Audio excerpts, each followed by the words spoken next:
जिंदगी का हिस्सा हो जाना चाहिए। अब आप पूछेंगे जी कौन सा गुड़ खाएं? बाजार में कई तरह के गुड़ हैं। एक गुड़ है जो बहुत गोरे रंग का होता है, सफेद सफेद होता है। जो गुड़ का रंग जितना ज्यादा साफ वो उतना ही बड़ा जहर। आप कहेंगे जी ये गुड़ तो बहुत ही बढ़िया, एकदम सफेद। ये सफेद रंग के चक्कर में हम बर्बाद हो गए। जब से अंग्रेज आए ना, हमारे दिमाग में भूत घुस गया। हर चीज हमें गोरी चाहिए, हर चीज गोरी, हर एक रंग सफेद चाहिए। हाँ, मैं रविवार का अखबार जब पढ़ता हूं ना तो मैट्रिमोनियल कॉलम्स आते हैं, सबको गोरी पत्नी चाहिए, भले चाहने वाला चिक्कट काला हो उसको गोरी ही चाहिए। भागवत जी कहते हैं कि प्रकृति में, आप इसको ध्यान से सुनिए, प्रकृति में जिन चीजों का रंग जितना ज्यादा सफेद है वो उतनी ही आपके लिए अनुकूल नहीं है। इसको ध्यान से समझिए। प्रकृति में जिन चीजों का रंग जितना ज्यादा सफेद है वो आपके अनुकूल नहीं है। उदाहरण के लिए भैंस का दूध बहुत सफेद है, वो पहलवान के लिए है, आपके लिए नहीं है भैंस का दूध। और गाय का दूध एकदम पीला है, पीला, सफेद नहीं है गाय का दूध, वो अनुकूलता ज्यादा है। तो प्रकृति में गन्ना है ना, गन्ने का रस कभी भी सफेद नहीं होता, आपने तो देखा है ना अच्छे से। गन्ने का रस तो हरा हरा ही होता है, फिर ये सफेदी कहां से आई? मैं आपको बहुत विनम्रता पूर्वक कहता हूं, ये सफेदी आती है निरमा वॉशिंग पाउडर से। और ज्यादा सफेदी आती है एरियल से, प्रॉक्टर एंड गैम्बल का एरियल।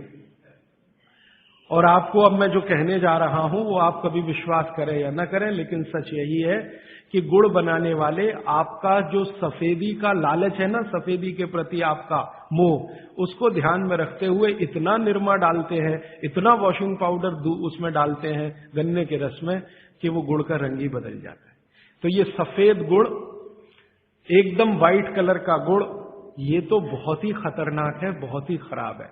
इसको तो गलती से भी छूइए मत। तो फिर आप कहेंगे जी गुड़ कौन सा अच्छा है? गुड़ का जो नेचुरल कलर है वो वही है जो चॉकलेट का होता है। चॉकलेट आपने देखी है, जिस रंग की चॉकलेट है रंग वही गुड़ का सबसे अच्छा। तो गुड़ खरीदते समय ध्यान रखिए, तांबई कलर का, जिसको हम कहते हैं तांबई कलर, कॉपर कलर का जो गुड़ है वो दुनिया का सबसे अच्छा गुड़ है। तो गुड़ जब लाएं खरीद कर खाने के लिए तो दुकान वाले को बोल कर लाइए कि भाई हमको ये सफेद वाला नहीं चाहिए। तो कहेगा कौन सा चाहिए? तो वो जो काला काला सा, थोड़ा चॉकलेटी कलर का, गहरे लाल रंग का, वो दे दो। तो वो भी है उसके पास, वो अंदर रखता है, क्योंकि वो उसे मालूम है आप लेने वाले हैं नहीं उसे, तो वो अंदर रखता तो है। आप जब मांगोगे तो वो वही लेके आएगा। ये गुड़ जहां से भी बनकर आ रहा है वहां फिर संदेशा जाएगा, ये सफेद बंद कर दो, कोई मांग नहीं रहा, कोई ले नहीं रहा, सबको अब वही चाहिए। तो गुड़ की सप्लाई बदल जाएगी, ये गुड़ ही खाए।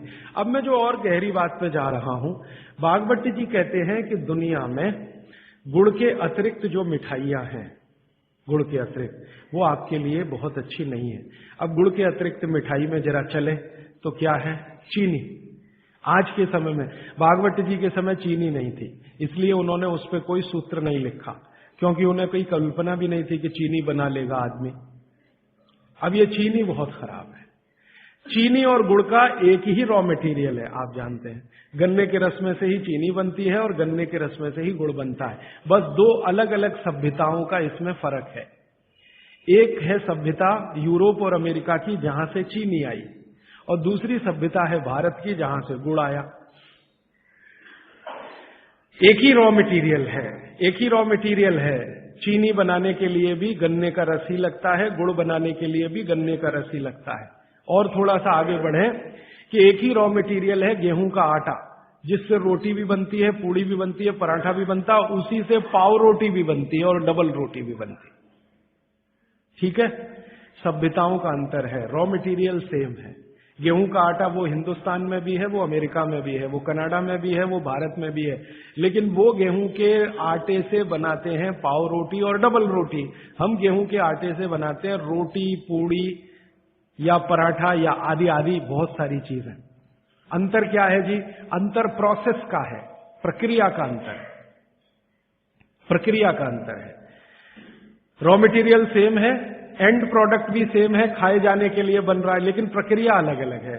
वो रोटी बनाएंगे तो पहले आटे को सड़ाएंगे, फर्मेंट करेंगे, और आटे को सड़ा सड़ा के पुराना पुराना कर करके फिर उसमें से पाव रोटी ही बनेगी। रोटी तो बन नहीं पाएगी, क्योंकि आटे के फर्मेंटेशन के बाद रोटी बनना मुश्किल होता है। और हम आटे को पानी में गूंदेंगे और तत्काल उसकी प्रक्रिया करके रोटी बना लेंगे। वो प्रक्रिया नहीं कर पाते, क्योंकि उनको कोई सिखाने वाला नहीं, कोई यूनिवर्सिटी नहीं, कोई कॉलेज नहीं। इसी तरह से उनके यहां शक्कर में होता है कि गन्ने के रस को, कई देशों में गन्ना उत्पन्न होता है, ब्राजील में, मैक्सिको में वगैरह वगैरह, तो वो गन्ने के रस को प्रोसेस करते करते चीनी बना लेते हैं। हम चीनी की तरफ नहीं गए, हमने गुड़ ही बनाया, क्योंकि चीनी बनते ही, अब आप ध्यान देना जो मैं कहने जा रहा हूं, चीनी बनते ही फास्फोरस खत्म होता है। चीनी बनते ही फास्फोरस खत्म होता है, और आपको चाहिए फास्फोरस कफ का शमन करने के लिए। अब वो है ही नहीं चीनी में, तो आप जो चीनी खा रहे हैं वो जिस उद्देश्य के लिए खा रहे हैं वो पूर्ति ही नहीं होती। और चीनी एक ऐसा केमिकल है, अगर मैं ब्लैक बोर्ड लेके चौक पे समझाना शुरू करूं तो समय थोड़ा ज्यादा लगेगा, लेकिन अंतिम बात आप जल्दी समझ जाएं। चीनी जब आपके शरीर में जाती है और ये टूटती है, हर चीज अंदर जाके टूटती है माने पचती, तो इसके सबसे अंत में जो बनता है वो एसिड है। और गुड़ जब शरीर में जाता है और टूटता है तो इसके सबसे अंत में जो बनता है वो क्षार है। अब मैंने आपसे थोड़े दिन पहले कहा था, पता नहीं याद है कि नहीं, पेट में हमेशा अम्ल है, ठीक है। अब पेट में तो अम्ल पहले से है ही, प्रकृति का दिया हुआ। आपने चीनी खाई, चीनी में से भी अम्ल ही निकला,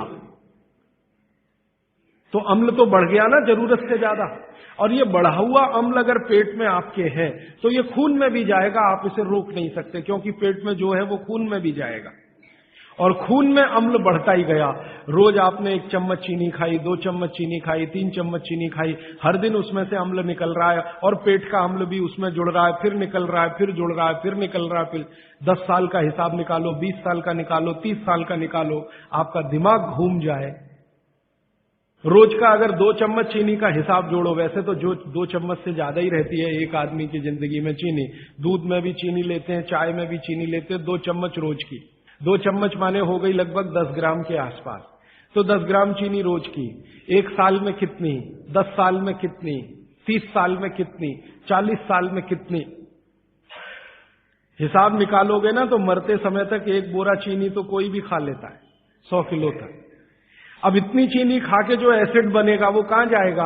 बेचारा आपका किडनी जितना निकाल सकता है वो निकालने की कोशिश करेगा, लेकिन सब नहीं निकाल पाया, तो ये रक्त में ही रहेगा। और यही एसिड है जो वात के रोग आपको पैदा करेगा। तो इसलिए चीनी और गुड़ एक ही चीज में से बनने वाली 2 मीठी वस्तुएं हैं, लेकिन गुड़ में क्या है, गुड़ जब आप खाएंगे, फास्फोरस किसी भी चीज में रहे क्षारपण ही रखता है वो उस चीज को, माने उसमें एल्केलाइन की प्रॉपर्टी ही रहती है। तो गुड़ कितना भी खाएंगे क्षार ही बनेगा, और वो क्षार पेट के अम्ल को बैलेंस करता रहेगा, तो पेट की अम्लता बढ़ने नहीं पाएगी, तो जिंदगी आपकी सुखद और निरोगी होती जाएगी। अब इसको और एक तरीके से समझाता हूं। गुड़ और चीनी पे जब हमने एक्सपेरिमेंट किए तो पता चला चीनी को पचाने के लिए पूरे शरीर को वैसी ही ताकत लगानी पड़ती है जैसी ठंडे पानी को पचाने के लिए लगती है। पूरा शरीर झुक जाता है, तब चीनी जाके पचती है, और सबसे देर में पचती है। आपने जो दाल खाई है वो पच जाएगी, गेहूं पच जाएगा, चना पच जाएगा, मटर पच जाएगी, चीनी सबसे अंत में जाके पचेगी, और उसको पचाना पड़ता है। लेकिन गुड़ दुनिया में ऐसी अद्भुत चीज है जो बनाई हिंदुस्तानियों ने, कि गुड़ सबको पचा देता है। गुड़ तो सब चीज को पचा देता है, चीनी को पचाना पड़ता है। मेरी बात समझ में आ रही है आपको? गुड़ हर चीज को पचा देगा, खुद ताकत लगा देगा। आपने गुड़ के साथ कुछ भी खाया है वो सब चीजें गुड़ पचा देगा, लेकिन चीनी को पचने के लिए पूरी ताकत लगती है। तो चीनी जब पचेगी तो दूसरी चीजों को तकलीफ कर देती है।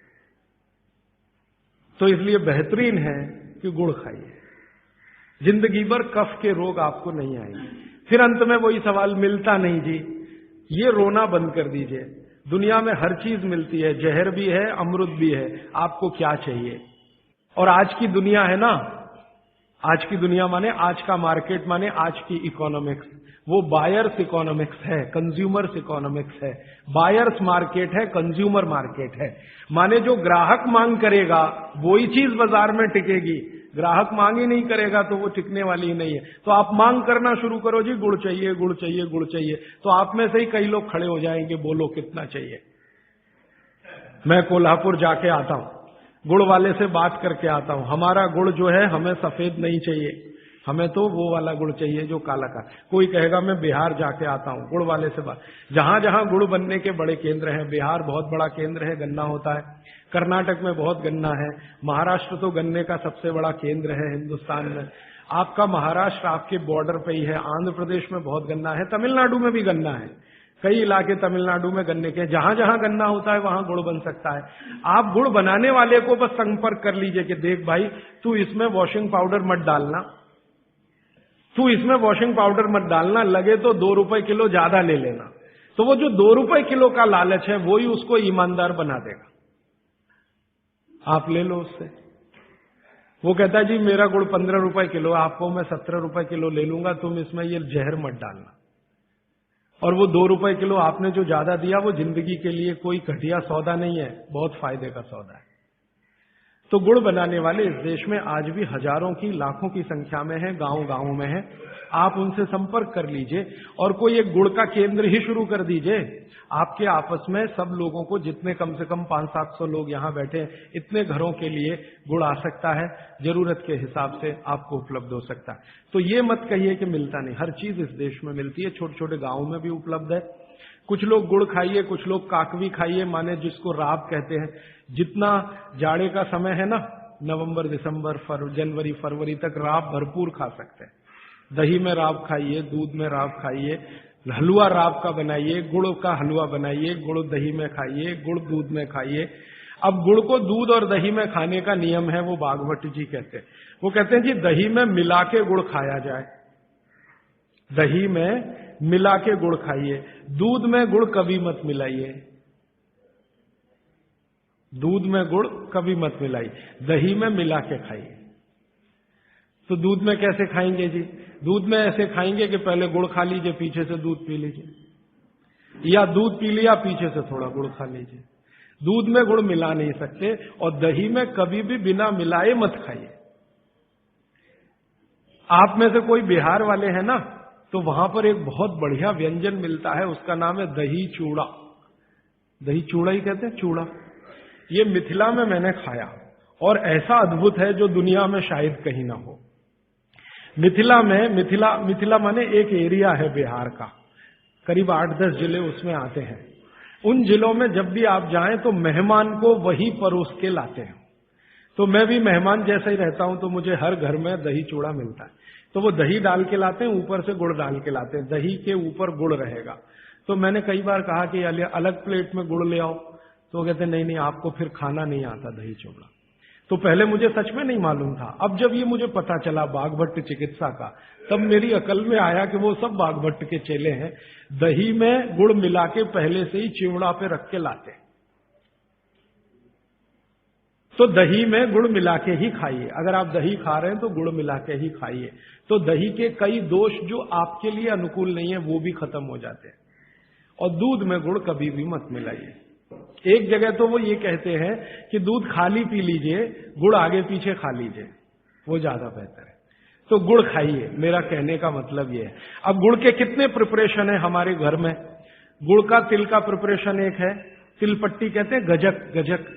तो भरपूर गजक खाइए। क्यों खाइए जी? तिल है और गुड़ है। गुड़ में जो केमिकल है ऑर्गेनिक, तिल में लगभग वही सब है जो गुड़ में है। तिल भी क्षारीय है, गुड़ भी क्षारीय है, और दोनों क्षारीय चीजें खाएंगे तो पेट के अम्ल को बैलेंस करती रहेंगी। तो तिल गुड़ रोज खाइए, माने तिल की पट्टी बनाइए, गजक बनाइए, नहीं तो तिल का लड्डू बनाइए, गुड़ के साथ बनाइए। फिर इसी तरह से मूंगफली है, मूंगफली भी क्षारीय है और गुड़ भी क्षारीय है। तो मूंगफली और गुड़ मिला के वो पट्टी आती है, वो खाइए, बच्चों को खिलाइए। और आपके पास जो भी प्रिपरेशन है, गुड़ तिल के, गुड़ मूंगफली के, वो सब बनाइए। और ये जो 3-4 महीने हैं, नवंबर, दिसंबर, जनवरी, फरवरी तक भरपेट खाइए, भरपूर खाइए, क्योंकि इस समय आपके शरीर को इन्हीं की जरूरत है। तो कफ जिंदगी से बहुत दूर रहेगा। तिल खा रहे हैं, गुड़ खा रहे हैं, मूंगफली खा रहे हैं, कफ बढ़ने की बिल्कुल संभावना नहीं। तो जिंदगी में कफ के रोग आने की संभावना नहीं। अब जानते कफ का सबसे खराब रोग क्या है? मोटापा। मोटापा कम करना है तो भरपेट गुड़ खाइए, भरपेट तिल खाइए, भरपेट मूंगफली खाइए, मोटापा भी कम हो जाएगा। हाँ, आपको डर है ना, तिल खाएंगे जी उसमें से तेल है। तेल तो है तिल में, लेकिन वो HDL वाला, LDL वाला नहीं है, VLDL। ये मोटापा जो है ना, वो VLDL और LDL का चक्कर है। HDL जैसे ही बढ़ेगा, मोटापा अपने आप कम होगा, पेट अंदर ही जाएगा। आप में से कोई भी मेरे कहने पर 3 महीने एक एक्सपेरिमेंट कर लीजिए। तिल चबा चबा के खाइए, खाने के बाद 3 महीने के बाद वजन नापेंगे, 8-10 किलो कम मिलेगा, कम से कम इतना कम मिलेगा। खाना खाया, खाने के बाद आप सौंफ खाते हैं ना, सौंफ की जगह तिल खाइए। और काला खाया तो और ज्यादा वजन कम मिलेगा। काला तिल एक है सफेद, काले की गुणवत्ता सफेद से भी ज्यादा है। लेकिन ये इन्हीं 4 महीनों में, गर्मी में अगर आपने यही तिल खाया तो प्रॉब्लम आएगी। भागवत जी कहते हैं कि तिल खाने का सबसे अच्छा समय वही है जो आज चल रहा है। ये फरवरी तक चलेगा। तो फरवरी तक, और कभी बहुत ज्यादा लिबरल हो तो होली के दिन तक वो कहते हैं तिल खाने का समय है। होली होते ही तिल कम करिए या खत्म करिए। फिर कुछ और चीज आएगी, वो क्या आएगी वो मैं बता दूं। लेकिन आप ये करके देख लीजिए, 4 चीजों को ज्यादा उपयोग आप करेंगे, वजन आपका कम होता जाएगा, पेट का अम्ल कम होता जाएगा, घुटनों के अंदर का जो कई बार कहते हैं ना डॉक्टर, यूरिक एसिड जमा हो गया जी, यूरिक एसिड। यूरिक एसिड क्या है? अम्ल ही तो है। तो ये यूरिक एसिड आपको कम करना है, तो गांठ के सब जो माने जोड़ों के दर्द आपको कम करने हैं, तो इनके लिए ये सब चिकित्सा बताई है। तिल है, गुड़ है, और मैंने एक चीज बोली थी कि अगर आप जैन नहीं हैं तो शहद है। शहद में भागवत जी कहते हैं छोटी मधुमक्खी का शहद, बड़ी का नहीं। तो शहद लाएं तो उसको पूछ लीजिए। तो एक हिस्सा हो गया कफ का। अभी दूसरा पित्त का हिस्सा। पित्त का हिस्सा बहुत क्लियर है, एकदम स्ट्रेट फॉरवर्ड है कि घी ज्यादा खाएंगे पित्त आपका हमेशा सम रहेगा। और ज्यादा घी खाने का जो समय है वो बारिश के दिनों में, और ये जो गर्मी के दिन होते हैं ना, उस समय घी ज्यादा खाइए ताकि पित्त को कंट्रोल करके रखे। और वात के लिए मैं पहले ही बता चुका हूं, शुद्ध से। अभी ये जितनी बात है आप सोचो कितनी सरल है। बस हमें अपनी जीवन शैली में थोड़ा बदलाव करना है। जीवन शैली में बदलाव से पहले मन में संकल्प लेना है कि जी हम तो ऐसे ही चलेंगे, दुनिया जिधर जाए जाए, हमें उससे मतलब नहीं, हम तो ऐसे चलेंगे। तो ये 3 चीजें अगर आपने देख ली तो बहुत अच्छा है। अब थोड़ा आगे चलें। अब और दूसरी चीजों पे मैं चलता हूं कि और कौन कौन सी चीजें हैं जो आपके आसपास हैं और आपके वात पित्त कफ तीनों को सम पे लाने में मदद कर सकती है। ये तीनों समभाग में रहें तो अच्छा होता है। और कौन कौन सी चीजें हैं? तो भागवत जी कहते हैं रसोई के बाहर जाने की जरूरत ही नहीं, सब वही है। भागवत जी ने एक सूत्र लिखा है, दुनिया का सबसे बड़ा औषधि केंद्र हमारा रसोई घर है। सबसे बड़ा औषधि केंद्र रसोई घर है। अब दुर्भाग्य से हम रसोई में जिनको मसाला कहते हैं ना, मसाला, वहां मसाला कुछ नहीं है, सब औषधि है। मसाले का और औषधि का अंतर मालूम है? ये मसाला तो शब्द ही भारत का नहीं है, पहले तो ये बता दूंगा। ये अरबिक शब्द है, फारसी से अरबी में आया, अरबी से हमारे घुस गया, हिंदी में और जगह जगह घुस गया। ये विदेशी आए तो ये शब्द भी आया। हिंदुस्तान में 17वीं 18वीं शताब्दी का साहित्य जब मैं पढ़ता हूं तो जब तक मुगलों का राज्य रहा तब तक मसाले शब्द का बहुत उपयोग है। मुगलों के राज्य के पहले एक भी जगह किसी भी शास्त्र में मसाला नहीं है। चरक संहिता पढ़ी मैंने, कहीं भी मसाला नहीं है उसमें। सुश्रुत में कहीं मसाला नहीं है, भागवत की कहीं मसाला नहीं है। पुराने जितने लेखक हुए हैं ना 10वीं शताब्दी के पहले के, कहीं भी किसी ने मसाले शब्द का इस्तेमाल ही नहीं किया। हर जगह है तो औषधि है, औषधि औषधि, जीरा औषधि, धनिया औषधि, ये औषधि के रूप में है। तो इनकी जो प्रॉपर्टीज हैं रसोई घर की औषधियों की, ये सब आपके चिकित्सा के लिए है। अब मुझे समझ में आता है कि हमारे पुराने जमाने की माताएं बहनें, जो हमारी दादी हैं, नानी हैं, उन्होंने अपनी अपनी बेटियों को जो कुछ सिखाया, सब्जी बनाना तो क्या क्या डालना, जीरा चाहिए, धनिया चाहिए, हींग चाहिए, मात्रा कितनी कितनी चाहिए, वो सब बड़े वैज्ञानिक और चिकित्सक लोग रहे होंगे। क्योंकि रोज हमारे शरीर में वात पित्त कफ की स्थिति सम और असम होती रहती है। आप जानते हैं सुबह जो है ना वात ज्यादा होता है शरीर में, सुबह सुबह, दोपहर को पित्त ज्यादा होता है, शाम को कफ ज्यादा होता है। तो ये पूरे 24 घंटे में ऊपर नीचे होता रहता है। तो 24 घंटे में जो वात पित्त कफ ऊपर नीचे होता रहता है, तो सब्जियों में उसी के हिसाब से औषधियां डाली जाती है। जैसे दोपहर की सब्जी बने, दोपहर की, तो मेरी दादी को मैंने देखा था कि दोपहर की सब्जी बनाएगी तो अजवाइन जरूर डालेगी उसमें, और वही सब्जी रात को बनाती थी तो अजवाइन नहीं डालती थी। तो एक दिन मैंने दादी से पूछा कि यही सब्जी दोपहर को मैंने खाई तो इसमें अजवाइन थी, शाम को खाई तो नहीं, क्यों? तो उसने उत्तर तो नहीं दिया। तो उसने कहा मेरी मां ने ऐसा सिखाया। बस बात खत्म हो गई। अब उस समय मैं भी मान लिया कि ठीक है, उसकी मां ने सिखाया। अब जब मैंने काम शुरू किया ये चिकित्सा पर, तब मेरे समझ में आया कि अजवाइन जो है पित्तनाशक है। घी के बाद, देशी गाय के घी के बाद जो सबसे ज्यादा पित्तनाशक दूसरी कोई चीज है तो वो अजवाइन है। और दोपहर को पित्त भड़कता है, आप जानते हैं, और वो स्वाभाविक है क्योंकि खाना खाने के लिए पित्त भड़कना ही चाहिए। तो उस समय अजवाइन डाली जाती है सब्जी में, क्योंकि दोपहर को ही शरीर को अजवाइन की जरूरत होती है पित्त को सम पे लाने के लिए। तो भारत में ज्यादातर माताएं बहनें ये बात जानती हैं कि दोपहर की सब्जी में अजवाइन चाहिए। दोपहर का दही है ना, दही का मट्ठा, उसमें भी अजवाइन का बघार लगता है। दोपहर की जितनी भी चीजें हैं ज्यादातर अजवाइन ग्रस्त होती हैं या अजवाइन से बनती हैं, क्योंकि पित्त को सम पे रखना है। तो आप सोचो, जो लोग ये कर रहे हैं वो बिना कहे कितना बड़ा काम कर रहे हैं, हमने उसका वैल्यूएशन नहीं किया, ये हमारी मूर्खता। हमारे यहां तो एक बहुत बड़ा दुष्कर्म इस देश में हुआ है। अंग्रेजों के हम गुलाम हो गए तो सब कुछ हम भूल गए, अपनी चीजें। अंग्रेजों ने जो सिखाया वही हमें याद है। तो हम जीडीपी का कैलकुलेशन करते हैं अंग्रेजों के फॉर्मूले से। जीडीपी निकलता है इस देश का, ग्रॉस डोमेस्टिक प्रोडक्ट। तो मैंने बहुत बार इस देश के अर्थशास्त्रियों से पूछा कि जीडीपी में आप विचित्र विचित्र कैलकुलेशन करते हैं। जैसे भारत की पुलिस है, उस पर जो खर्चा हो रहा है वो जीडीपी का हिस्सा है। अगर चोरियां बढ़ी, डकैतियां बढ़ी तो पुलिस का खर्च बढ़ेगा तो जीडीपी बढ़ेगा।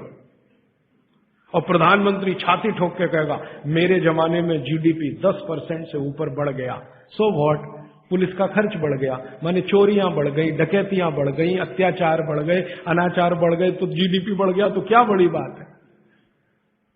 तो हमारे जो जीडीपी के कैलकुलेशन है बड़े विचित्र हैं। इसमें चोरी हो, डकैती हो, लूट मारी हो तो जीडीपी बढ़ेगा, लेकिन माताएं बहनें घर में जो करती रहती हैं वो जीडीपी में है ही नहीं, कैलकुलेशन ही नहीं है उसका। भारत सरकार कोई कैलकुलेशन नहीं करती कि किसी माँ ने 1 किलो पापड़ बना दिए तो जीडीपी बढ़ा कि नहीं। तो कहते हैं जी मालूम नहीं बढ़ा कि नहीं बढ़ा, क्योंकि कैलकुलेशन नहीं है। किसी माँ ने दाल की बड़ी बना दी, 5 किलो दाल की, तो जीडीपी बढ़ा कि नहीं बढ़ा। आपका मन क्या कहता है, बुद्धि क्या कहती है, बढ़ा कि नहीं बढ़ा।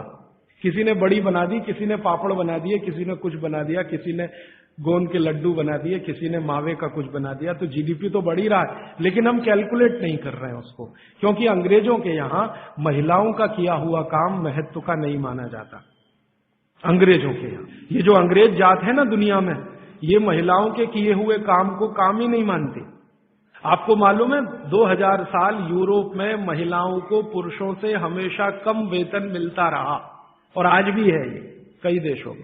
वो मानते ही नहीं कि इनका कोई काम है। क्यों? वो महिलाओं में आत्मा नहीं मानते। हाँ, यूरोप का सबसे बड़ा दार्शनिक है प्लेटो, वो कहता है कि स्त्रियों में आत्मा ही नहीं होती। आत्मा सिर्फ पुरुषों में होती है, तो स्त्री जो करे वो बेकार है, पुरुष जो करे वही अच्छा है। तो उनके यहां से ये कैलकुलेशन हमारे यहां आ गया कि स्त्री कुछ भी करे तो काम ही का नहीं। तो अंग्रेजों का 200-250 साल जो राज चल गया, उसमें हम सब के दिमाग खत्म हो गए, सोचना विचारना बंद हो गया, तो हमने भी वही मान लिया। मैं अब इसको बदलना चाहता हूं और मैं ये समझना चाहता हूं और समझाना चाहता हूं कि स्त्रियां जो कर रही हैं वो किसी डॉक्टर से कम नहीं है। बस अंतर इतना है कि डॉक्टर को आप फीस देकर उससे एडवाइस ले रहे हैं, हमारी दादी नानी फोकट में वही एडवाइस दे रही है, धनिया खाओ, जीरा खाओ और ये अजवाइन खाओ, आपके पेट की गैस खत्म हो जाएगी। और ये 3500 साल से वैसे का वैसा ही है, अजवाइन खाओ तो गैस खत्म होती ही है। कभी भी आप करके देख लो। आप में से किसी को भी बहुत गैस बनती हो, पेट में एसिडिटी की तकलीफ हो, आज से शुरू कर दो। आप खाना खाया तो उसमें ध्यान रखो अजवाइन ज्यादा रहे, दाल में, सब्जी में, वगैरह वगैरह। और अगर नहीं कर पा रहे हैं तो खाना खत्म करते ही थोड़ी अजवाइन खा लो। अजवाइन ज्यादा तकलीफ ना कर दे, उसका बैलेंस है काले नमक के साथ, तो थोड़ा अजवाइन और काला नमक मिला के हर खाने के बाद खा के देख लो। 3 दिन में ना आपकी गैस बंद हो तो आप जो कहो मैं हारने को तैयार। ये गारंटी मैं नहीं दे रहा हूं, ये गारंटी अजवाइन दे रही है, मेरी गारंटी नहीं है, अजवाइन की गारंटी है।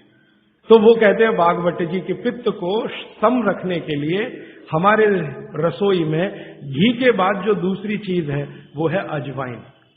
अब तीसरी चीज पे आते हैं। पित्त को सम रखने के लिए अजवाइन के बाद जो तीसरी चीज अपने रसोई में है वो है जीरा। जीरा 2 तरह का है, एक सफेद और एक काला, है ना। काला जीरा सफेद से भी अच्छा है। आप एक नियम ध्यान रख लो, मैंने आपसे कल कहा था, जिस चीज का रंग जितना गहरा वो उतनी ही अच्छी, भगवान की बनाई हुई, मनुष्य की नहीं। मनुष्य ने तो पेंट भी बना दिया है, बहुत गहरे रंग का है। भगवान की बनाई हुई हर चीज में ये नियम आप देखना कि भगवान की प्रकृति की बनाई जो चीज जितने गहरे रंग की है उसकी क्वालिटी उतनी ही अच्छी है। तो जीरा 2 है, एक सफेद और एक काला। काला जीरा सबसे अच्छा, पित्त को खत्म करने के लिए, सम रखने के लिए। तो आपकी रसोई में एक हो गया घी देशी गाय का, पित्त को खत्म करने। दूसरा हो गया अजवाइन, तीसरा हो गया जीरा, और एक चीज हींग। हींग तो आप सब समझते हैं ना, हींग। हींग भी भगवान की बनाई हुई है, आदमी ने नहीं बनाई। हींग के पहाड़ होते हैं, जैसे पत्थर के पहाड़ होते हैं ना, वैसे हींग के पहाड़ होते हैं। हींग वहीं से आती है। तो हींग है, जीरा है, अजवाइन है और देशी गाय का घी। अब इसके नीचे आता है धनिया। धनिया 2 तरह का है, एक सूखा और एक हरा। जब तक हरा उपलब्ध है आप खाइए, जब नहीं है तो सूखा खाइए, दोनों की क्वालिटी एक ही है। सूखे धनिये में कोई कमी नहीं आती। आपके मन में ये प्रश्न है ना, हरे पत्ते का धनिया में कुछ ज्यादा होगा, सूखे में कम, बिल्कुल नहीं है, दोनों में बराबर है। सूखने के बाद भी उसके गुणधर्म में कोई कमी नहीं। अब ऐसी पूरी लिस्ट है, मैंने तो आपको 5-7 बता दिया पित्त को कम करने के लिए क्या क्या। आपको पूरी लिस्ट है तो 108 है, 108 पित्त को खत्म करने के लिए रसोई में 108 चीजें हैं। वो पूरी लिस्ट देखनी है तो वो किताब है, आप ले लेना। एक स्वदेशी चिकित्सा किताब हमने बनाई है और एक बनाई है गंभीर रोगों की चिकित्सा, इसमें ये सूची है। और थोड़ी सी अष्टांग हृदयम के भाग 3 में भी है, भाग 2 में भी है, थोड़ी थोड़ी है। थोड़ा आगे बढ़े, कफ की सूची मैंने बताई आपको। कफ में सबसे अच्छी चीज है गुड़। गुड़ के बाद दूसरे नंबर पर है शहद। जैन है तो शहद मत खाइए, ये मेरी भी विनती है आपको, क्योंकि नहीं तो मैं पाप का भागीदार बनूंगा जो आपसे कहूं कि शहद खाओ, और मुझे तो मोक्ष में जाना है, तो पाप की गठरी क्यों ला दूं। तो आप जैन है तो बिल्कुल शहद मत खाइए। अजैन है माने जैन नहीं है तो आप कोशिश करिए कम से कम खाएं, ना खाएं तो और भी अच्छा, क्योंकि अपने पास शहद का विकल्प है गुड़। जब गुड़ ना रहे तब सोचें। इसी तरह कफ को कम करने की और क्या चीज है अपने रसोई में। कफ को कम करने की दूसरी जो सबसे अच्छी चीज बताई भागवत जी ने वो है सौंठ। सौंठ, सौंठ का ही एक दूसरा रूप है अदरक। अदरक से अच्छी है सौंठ। कारण क्या है, अदरक जब सूख जाता है तभी सोंठ बनती है, और अदरक का सूखने के बाद गुण बढ़ जाता है। हाँ, ताजा अदरक है ना, उसका गुण जितना नहीं है, सूखे हुए अदरक माने सोंठ का गुण लगभग 100 गुना बढ़ता है। इसलिए सोंठ अदरक से